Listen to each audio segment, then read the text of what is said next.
السلام عليكم، مرحبا بكم في قناتكم شيوات مزينه. اليوم ان شاء الله غنشارك معكم حلوه لا كريم او غاتو بالكريمه. كيجي رائع بدون جينواز. الاخوات اللي كيخافوا من الجينواز، هذا الكيك اقتصادي وزوين وغير بجوج بيضات فقط دغيا تحضريه بحشوه اللي زوينه، وفي الحقيقه هي غاليه ولكن حنا غادي نردوها رخيصه واقتصاديه لاننا غنحضروا كلشي في البيت ديالنا بثمن اقل. خليكم مع الفيديو باش تشوفوا التفاصيل، وإلا عجبكم ما تنساوش تخليو لي لايك ديالكم وارائكم في التعاليق، وشكرا. غادي نبداو نحضروا الكيك. في اناء عندي رشه ديال الملح، وغادي ندير 2 حبات ديال البيض. طبيعه الحال راه كيكون درجه حراره المطبخ ما يكونش بارد، الحجم ديالو متوسط كما كتشوفوا. وغادي نضيف كيس ديال السكر فاني من وزن 7.5 غرام، وكاس ديال السكر سنيده. تقدروا ديروا كاس الا ربع ديال السكر هكذا باش نقصوا شويه من الحلاوه، حيت مازال غنديروا الكريمه حلوه. كنطلعوها هكذا، عفوا نطربوا بالطراب اليدوي حتى كيبان لنا داك اللون ديال البيض والسكر تبدل، وكنحسوا بداك السكر داب. تقدروا ديروا الخلاط الكهربائي او غير الفوي. صافي هنايا كنضيف نص كاس عنبه ديال الزيت النباتيه بالتدريج، دائما الكاس بقياس كاس عنبه. كما قلت لكم كنضيفوا الزيت بالتدريج وكنطربوا. وهنا غادي نضيف كاس عنبه ديال الحليب اللي خاصو حتى هو ما يكونش بارد. الا كان عندكم في الثلاجه كتخرجوه وكتدفيوه شي شويه، ما خاصكمش ديروه بارد. صافي كنضربوا هكذا ينسجموا لنا دوك المكونات. وغادي نضيف عندي نص حامضه صغيره العصير ديالها. الحامض كيعطينا واحد القوام زوين للكيك، هو والخل. صافي هنايا غادي نخلطو غير شويه وغنبداو كنضيفو في الدقيق. في الاول درت كاس عنبه ديال الدقيق الابيض الخاص بالحلويات، ودرت كيس ديال بودره الكاكاو من وزن 7 غرام، ودرت جوج ملاعق صغار يعني ملعقه كبيره ديال بودره الكاكاو اللي اللون ديالو غامق. الكاكاو اللي اللون ديالو بني كيعطينا المذاق، واللي اللون ديالو غامق كيعطينا اللون. فانا درتهم بجوج باش هكذا يكون الكيك فيه مذاق زوين واللون ديالو كيكون زوين حتى هو غامق. صافي غادي نخلطهم مزيان هكذا ينسجم هذاك الدقيق والكاكاو مع الخليط. وغادي نضيفوا الكميه اللي بقات لنا ديال الدقيق. غادي نضيف كاس ونص ديال الدقيق. نتوما كيما قلت لكم راه ماشي ضروري تبقاو توزنوا. درت 2 اكياس ديال خميره الحلويات من وزن 8 غرام او 7 غرام اللي كان، انا درت 8 غرام. صافي هنايا غادي نخلط هكذا بالفوي، نحاولوا هكذا ندخلوا هذاك الدقيق والخميره ندخلوهم في الخليط غير بشويه، وتاكدوا ان الدقيق ما بقاش متكتل في الاسفل ديال الاناء. كيبان لكم الخليط هنا ثقيل.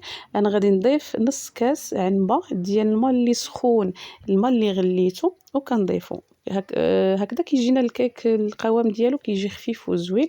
صافي كنحصلوا على هذا القوام هذا، ما كيكونش ثقيل بزاف وما كيكونش خفيف. غادي ناخذ المول اللي دهنته بالزبده وغبرته بالدقيق ودرته في المجمد تقريبا 10 ديال الدقائق، اولا ديروه في الثلاجه نص ساعه. القطر ديال المول 24 سنتيم. الا درتو المول صغر من هذا يعني 20 سنتيم او 18 سنتيم راه يجيكم الكيك عالي. صافي هنايا انا راه كنت شاعله الفرن قبل كيسخن مزيان الاسفل فقط عافيه مهيله.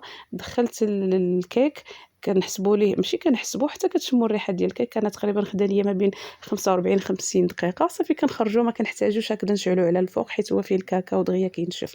صافي من بعد ما طاب الكيك خرجته. كنتاكدوا هنايا ان الكيك طاب. هنا انا الكيك راه كنت درته في الفرن وحركت الفرن قبل ما يشد الكيك في راسو، داكشي تبان لكم هابط شي شويه ولكن راه جا زوين. غادي نديمو ليه وغادي نخليه حتى كيبرد تماما. الا كان عندكم الوقت راه تقدروا ديروه بليله قبل، يعني هكذايا كيسهل عليكم كتقسموا عليكم الخدمه. صافي هنايا تقدروا تقسموا على 3 كما قلت لكم. انا هنا غادي نقسمو غير على 2. خديت الموس وكندوزو هكذا غير في الجوانب كما كتشوفوا. تقدروا تقسموا غير بالموس هكذا لا جاكم صعيب، انا كندير غير الجوانب هكذا بطريقه سهله. وخديت هذا الخيط هذا كندخلو في هذوك الجوانب وكنعكسوا الخيط بهذا الشكل هذا كيقطع لينا مزيان ودغيا.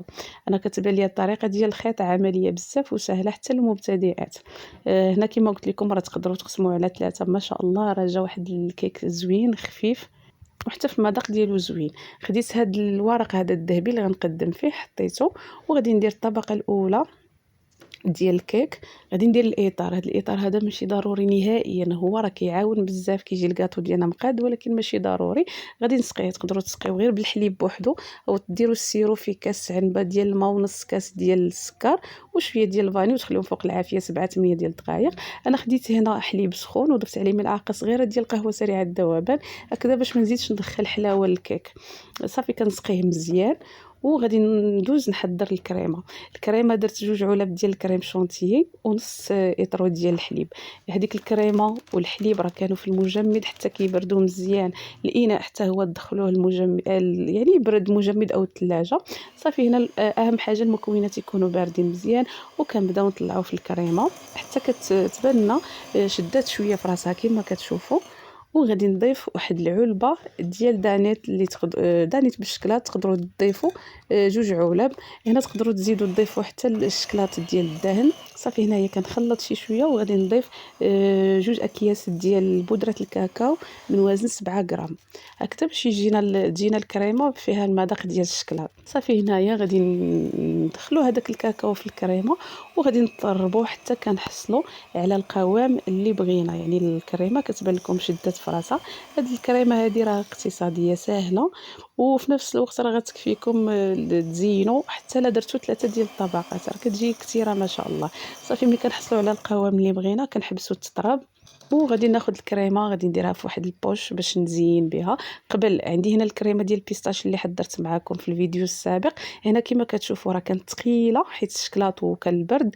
غادي ندير واحد الكاسرول فيه الماء سخون وحطيت هذيك العلبه باش هكذا يطلق شي شويه. عندي الكنافه اللي كانت في المجمد حتى هي راه حضرتها معكم، انا نحط لكم الرابط ديالها في صندوق الوصفيه. والكريمه البيستاش كانت مجمده ودغيا راه كنهرسها هكذايا بيديا، واخا تبان لكم مجمده دغيا كتهرس، وكنحمرها في ملعقه ديال الزبده في مقله. الا كانت عندكم كنافه طريه يعني ما مجمداش راه كتقطعوها بالموس وتحمروها. صافي درت الكريمه في البوش وغادي نديرها فوق من الطبقه ديال الكيك يعني كطبقه اولى. هنايا ماشي ضروري ديروا هذا البوش، تقدروا تهزوا غير شي سباتول او ملعقه ديروا الكريمه وتحاولوا تقادوها باش الكاطو ديالنا يجي مقاد، تجي الكريمه مقاده، ما تجيش جهه طالعه وجهه هابطه، يجي كلشي مقاد. هنايا خديت الكريمه درتها شويه هكذا طلعتها في الجوانب، وغادي نخلي هذاك الوسط غادي ندير فيه هذيك الكريمه ديال البيستاش مع الكنافه، خلطتهم هكذا وغادي نديرهم في هذاك الوسط كما كتشوفوا. هنايا راه تقدروا الا ما درتوش هاد الكنافه كريمه ديال البيستاش ماشي ضروري ديروا اللي بغيتو، مكسرات اللي بغيتو. خديت 50 غرام ديال الشكلاط الاسود وذوبته في البان ماغي، زدت عليه شويه ديال الزيت النباتيه وحركته هكذا، كنبردو شي شويه نحركو فيه حتى كيبرد شي شويه، عاد كنديرو فوق هذيك الطبقه. صافي هنايا كنقاد هذيك الكريمه تجينا مقاده هكذا، ماشي ضروري نغطيو هذاك الشكلاط. وكناخذوا الطبقه الثانيه ديال الكيك هنا ضروري من الاحسن تسقيوه. انا راه نسيت مع التصوير، دائما كنسى هكذايا فاش كنكون كنصور كنسى هكذا شي حوايج ما كنديرهمش، نسيت ما سقيتوش. وهنايا كندير الكريمه من الفوق. غادي ندير الكريمه من الفوق وغادي نغطي عليه بالبلاستيك وغنخليه. انا خليته في المجمد نص ساعه. كان عندكم الوقت راه كتخليوه ليله كامله، تخليوه قد ما خليتوه غيجيكم زوين هكذا، غير باش يجي شاد في راسو، باش ملي نجيو نزينوه يساعدنا يعني يجينا ساهل. صافي هنا من بعد ما خرجته كما قلت لكم خليته نص ساعه في المجمد، خرجته من المجمد وخديت شويه الكريمه هكذا زدتها من الفوق، قاديت هذاك الوجه ديال الكاطو ديالنا. غادي نحل هذاك الاطار وغير بشويه باش ما يخسرش لكم الشكل. هذا هو الشكل ديالها، راه جاو طبقات ما شاء الله زوينين. كما قلت لكم راه تقدروا ديروا حتى 3 ديال الطبقات، ولا غادي في الكريمه غتقدكم راه كثيره ما شاء الله. وحتى هذاك الكيك راه ما شاء الله راه كيجي عالي. صافي خديت الكريمه كنغلف هذوك الجوانب غير شويه، ماشي ضروري قادو حيت غادي نغطيوهم، تاخذوا غير ملعقه او اي اداه هكذا تغطيو هذوك الجوانب. وخديت هذيك الكنافه اللي حمرت، المذاق ديالها انا صراحه عجبتني بزاف بزاف، جات زوينه. حسن كاع ملي كنشريوها هكذا كنشريوها محمره. هذه مذاقها كتحمروها في البيت ديالكم كتجي زوينه. خديت الكريمه درتها في البوش ودرت وريدات هكذا من الفوق تزين على حسب الرغبه ديالكم واللي بغيتو. هنايا خديت هذا الكرز المعلب قسمته هكذا النصف ودرته فوق كل ورده. هذوك الاخرين غادي ندير فوق منهم العقيق كان عندي، كما قلت لكم هذاك الشيء اللي كان عندي في هذا الكاطو هذا. ما جبتش شي حاجه من على برا، داكشي اللي كان متوفر ليا، وهذاك شويه الكنافه اللي بقى كنغطيو هذوك الفراغات اللي من الفوق ديال الكيك، وفي نفس الوقت كنديرهم فوق هذوك الوريدات راه كيعطيونا واحد المنظر زوين. هنا حطيت هذاك في الصحن يعني الكاطو ديالي حطيته في الصحن ديال التقديم، وبقات ليا شويه ديال الكريمه، وكندير هكذا وريدات كنبوشيهم في الجوانب بحال هكذا.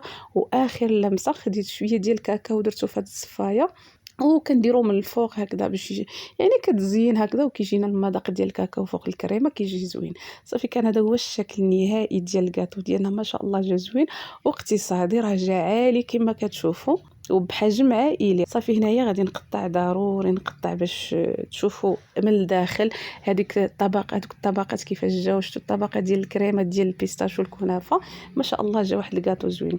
هنايا كنوريكم كنقطع، راه ما شاء الله جا الكيك خفيف مشرب وزوين صراحه، المذاق ديالو زوين واقتصادي. كنتمنى الفيديو ينال الاعجاب ديالكم، وانا متاكده غيعجبكم، وبصحه وراحه.